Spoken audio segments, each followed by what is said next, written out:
It's definitely a tradition for a lot of people around here. It's what we do for our pastimes, what we do for fun.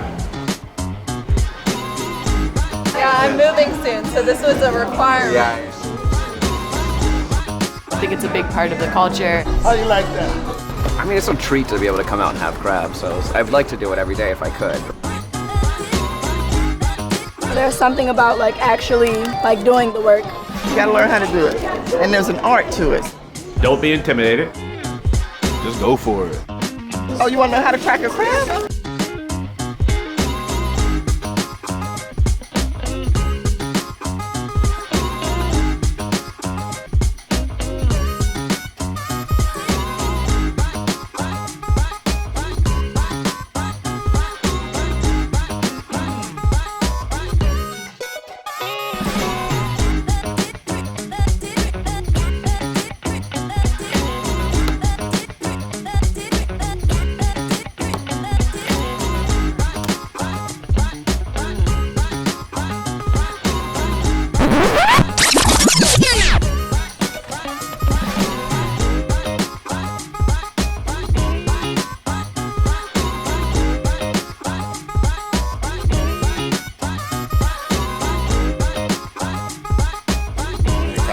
Bust this bad boy.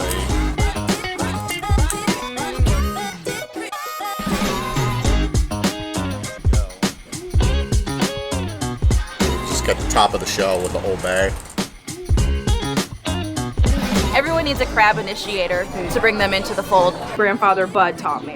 My grandmother did. I show up my fiancée soon-to-be wife here. It's a Baltimore thing. Probably my parents. Ages ago. Open up, let's go. And I've been here for about the last 2 hours getting full of crab and beer. National beer or any kind of beer? Oh, the corner of the cob.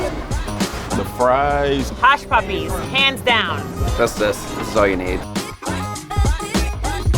First time I've done this in a while, but I'm at least 15 or 20 in so far.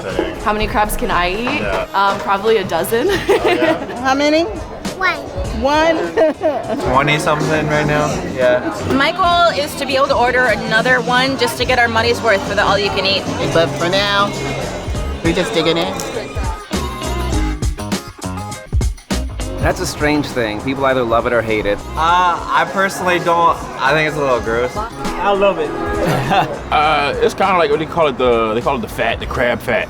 Yeah, I don't need that. I mean, when you get the mustard in from the crabs and someone's able to make a really good sauce with it, I've had that before. She would take the mustard and put it on an Utz classic potato chip. Some people like it, some people don't. Come to Baltimore. Yeah. First time. Come to Baltimore. If you haven't been here and you're a seafood lover, it's one of the greatest experiences you could ever have. It's been a good day.